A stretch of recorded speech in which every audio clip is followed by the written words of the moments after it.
Now, on 105.9 FM and streaming worldwide on the WMAL app. O'Connor and Company.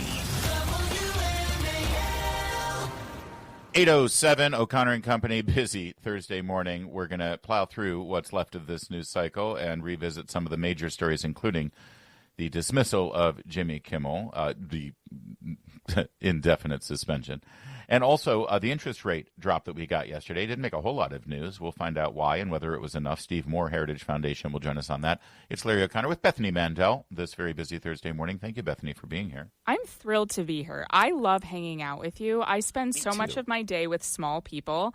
To be able to sit here and chat with you, grown up to grown up, for 4 hours is my favorite part of my week. And in a very public way, because there are many grown-ups joining us as well. And you don't get more grown-up than Katie McFarland, class act all around. And so I'm sure you were enjoying the pomp and circumstance of a Windsor Castle royal banquet. Thank you very much. That was quite a sight to behold, Katie. Well, also, I spent 2 years at Oxford University doing a master's degree, and so for me it was doubly fascinating to see all the pomp and circumstance. And also because I had met then Prince of Wales, Charles, in the 1980s at a small dinner at the British ambassador's residence in London. And really to see him and watch him so significantly over several hours yesterday was really to see a man who came to fruition. I mean, this is the man he was meant to be. Thoughtful, with a little bit of a sense of humor, but really purposeful and thoughtful and hardworking. And I like the toast that the president gave to the king of a man who, you know, he admired greatly for all of this sort of tenacity he had for his position.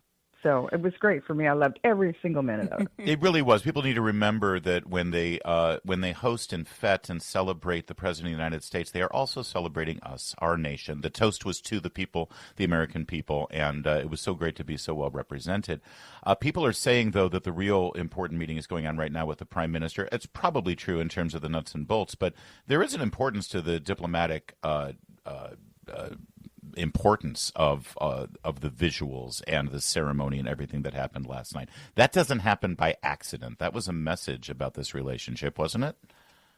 Yeah, and for President Trump, I've worked for 4 presidents, and President Trump is the only one who he sort of does business upside down in the sense that for him, it's the personal connection, it's the relationship that he makes, and then he tells his staff and his aides and his cabinet officers, okay, carry it out.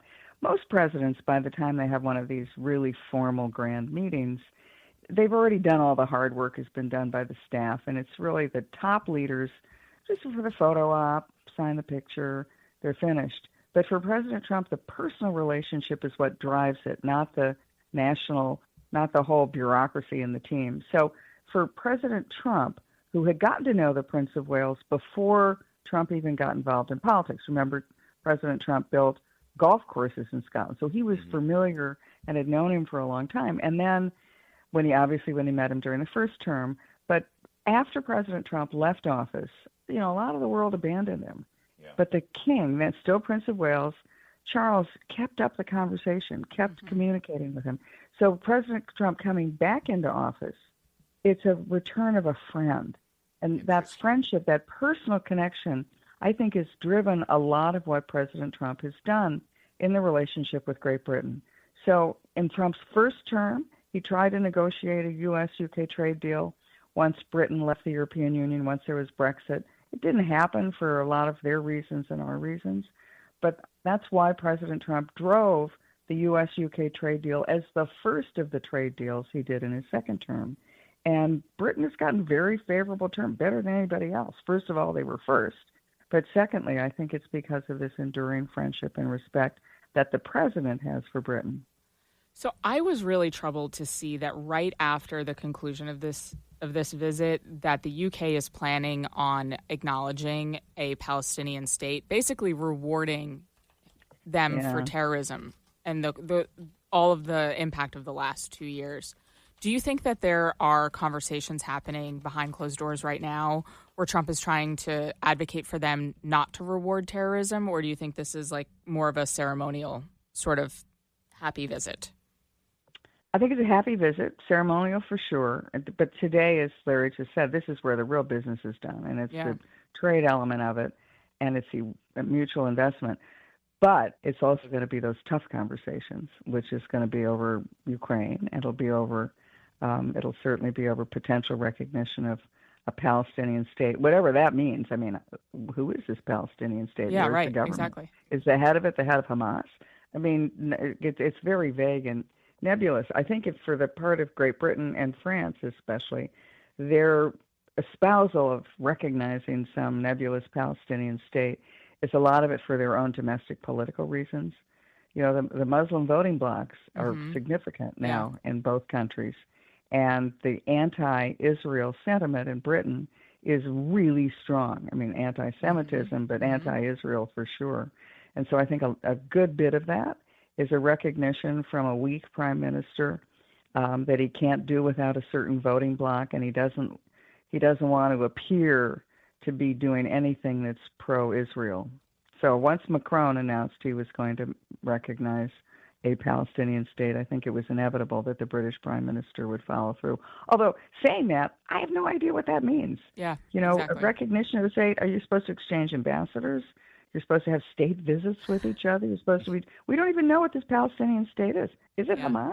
Yeah, these are all really important questions that I think they need to answer. They need to answer on the world stage, and I hope that these are the questions that President Trump is asking. Yeah, I should hope so as well. Anything else that you expect to come of these meetings between the president and the prime minister? There's still a lot at stake, including a trade deal that sort of has been announced but hasn't been cemented, and, of course, issues with NATO.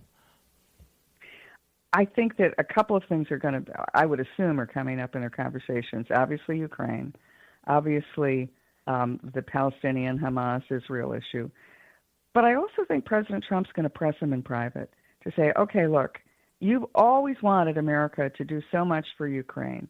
Okay, finally you're spending enough of your enough money on defense. You know, you finally gotten to where you should have gotten to a long time ago. But you're there. You're getting there. But what about, why are you Europe, less so Britain, but why is Europe still buying Russian oil and natural gas? You're making it possible for Russia to fight this war by the revenues you're giving them for buying their oil and natural gas. We want you to join with us. I'm happy to get tough, I would think President Trump would say, but you have to join me. We're going to feel pain, but you need to feel pain too. Katie McFarland, we will leave it at that. It's always great to talk with you. Thank you. Go back and watch the videos. By the way, I need pictures of you at Oxford. I need to see what the whole scene looked like. I bet it was pretty stunning. Debating at the Oxford Student Union? Yeah, Let's go. It was pretty cool. I want to see that. Was there video? There wasn't video, was there? I'm sad to say there probably was not video in those days. That's all right. Well, that's okay. Some of the best memories are captured in our minds. Oh, Larry, you're getting just so out there today. You have no idea. Thank you, KT. Thank you. It's 8:15. WMAL, making sense of the news. Live from the Home Paramount Pest Control Studios. Home Paramount, the leader in pest control since 1939. Well, Barack Obama emerged yesterday for a public event and decided that it was an opportune time to lecture us, because he's so much better than the rest of us. He needed to lecture us about Charlie Kirk's murder. Spoiler alert, it turns out it's Trump and MAGA Republicans' fault, it appears. Here, take a listen, cut 25. This lately, and frankly, coming from the White House and some of the other positions of authority that suggest, even before we had determined who the perpetrator of this evil act was, that somehow we're going to identify an enemy. We're going to suggest that somehow that enemy was at fault, and we are then going to use that as a rationale for trying to silence discussion around who we are as a country and what direction we should go. And that's a mistake as well. And so, look, obviously I didn't know Charlie Kirk. I was generally aware of some of his ideas. I think those ideas were wrong. But that doesn't negate. Pause there. Honestly, I can't take any more of this and the gaslighting and the lying. Actually, I think the most telling moment is Barack Obama saying that he thinks Charlie Kirk's ideas are wrong, and the crowd decides to applaud and cheer that. Yep. Yeah, they've decided they've found the real victim of Charlie Kirk's murder, and it's Jimmy Kimmel. Yeah. They've identified the real victim, the one who was silenced, and it's Jimmy Kimmel. It's not Charlie Kirk. And that really says it all, doesn't it? It says we were waiting. It took a little longer than I expected, but they've finally figured out how they are the victims of this incident. For Barack Obama to lecture us about tolerance of opposing viewpoints. Yep. They jailed a film producer because they used him as a scapegoat for the Benghazi terror attacks. They sicked the IRS on Tea Party groups, or any political group that had the word patriot or freedom or liberty in their name. Yeah, he actually spied on journalists like James Rosen and others in this town. My friend Noam Bloom, he goes by Neon Taster on X. Yeah, he tweeted in 2017, and this is perfect, and this is from 2017. I told you what Obama was doing was a slippery slope. Yeah, but Trump is much worse. Yeah, that's how slopes work. That's how slopes work. That's the whole point of a slope. We are at the bottom of the slope that Obama himself built. Yeah. Thanks for that, Barack. The tone and the sanctimony and the dismiss. This is what I get from Barack Obama. I certainly got it when he was president, and I get it tenfold now that he is an ex-president. Whenever he and Michelle Obama speak about whatever's going on in our world politically or culturally, I just get the overwhelming understanding that they are deeply disappointed in the rest of us. Yeah, they don't like us. They really, yes, and we just do not live up to their standards.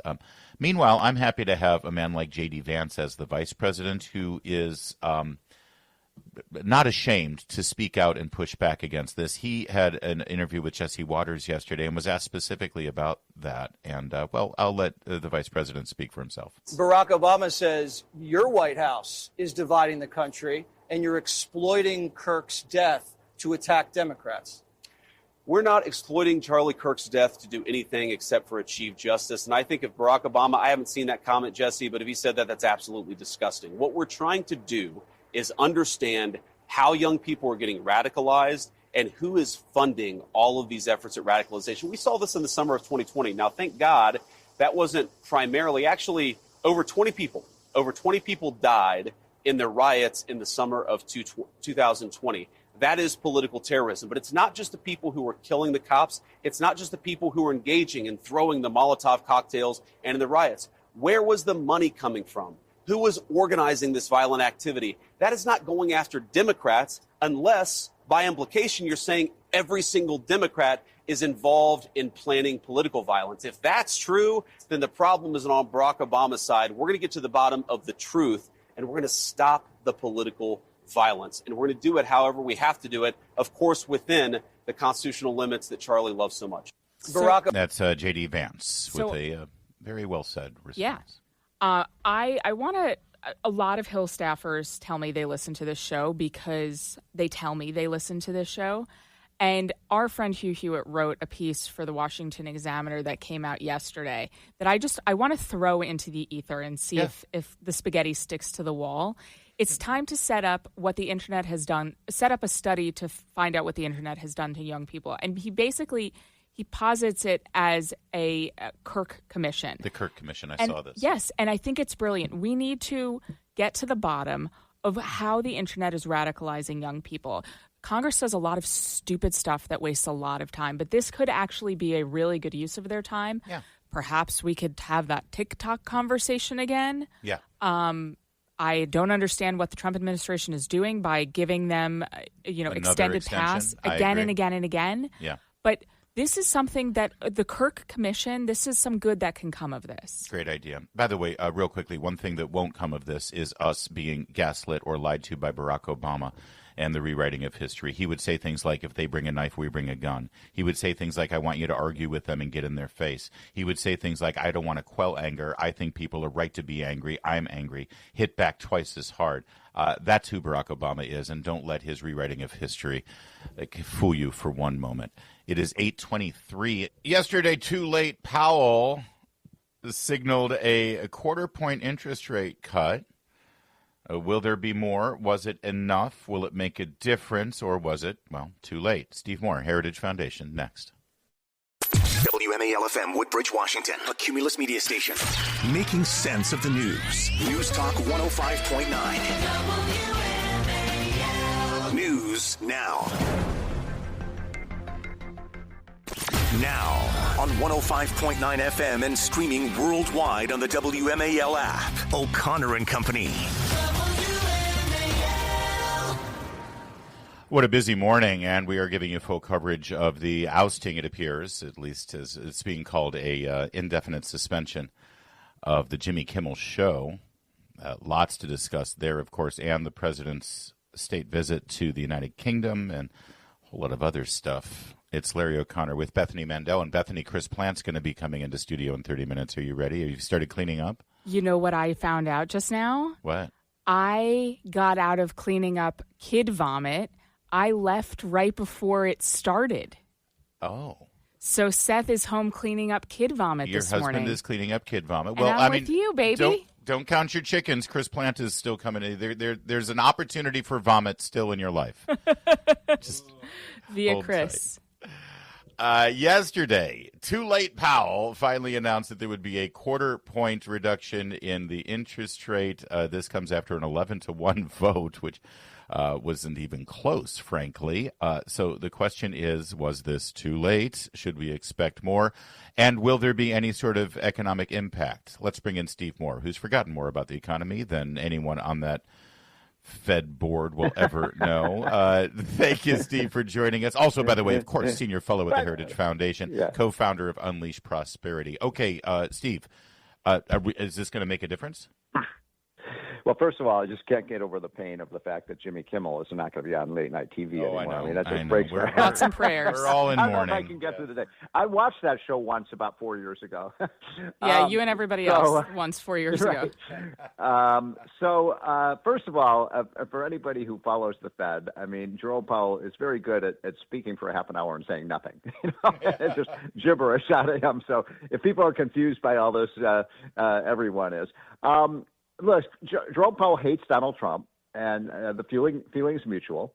And Powell has been too late. This is the guy who gave us 21% inflation under Joe Biden, with a high of 9%. And, his job is to keep inflation under control, and we have the highest rates of inflation since Jimmy Carter was in office. So he's been a failure. And this worshiping of Jerome Powell by so many people in the media is crazy. The only reason they worship him is because that he criticizes Trump all the time. Right. This latest rate reduction should provide a little bit of stimulus to the economy, but I also believe that Wall Street and your friends in Washington, Larry, obsess way too much about Fed policy, like he's the Wizard of Oz behind a curtain, and all he has to do is push this button, and everything's just going to be fine with the economy. Now, look, I do think the economy's on a very nice course right now. We passed the big, beautiful bill. We're producing more energy than ever before. We've secured the border. We're deregulating the economy. All of these things are very bullish. By the way, none of which were mentioned by Powell at his speech yesterday, though he did mention Trump's tariffs, but he doesn't mention the positive things Trump has done for the economy. So it's time for him to go. He's only got a few months left. There will be a small stimulus to the economy from this rate cut, but mostly policy to grow the economy has to come out of Washington. And if we need to do something, which we do, to make the economy grow faster, instead of cutting interest rates, maybe Congress could cut deficit spending. How about that? They'll never do that, right? So I don't understand economic policy, and I think that it's discrimination that this segment. By the way, neither does Jerome Powell. It's fair. It's fair.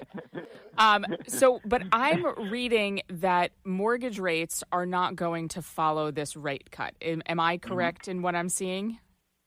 Well, we'll see. Okay. Now, you're making a good point, though, here, Bethany, because if you look at what happened the last time Jerome Powell lowered rates, and by the way, this is another interesting little sidelight here, Larry and Bethany, that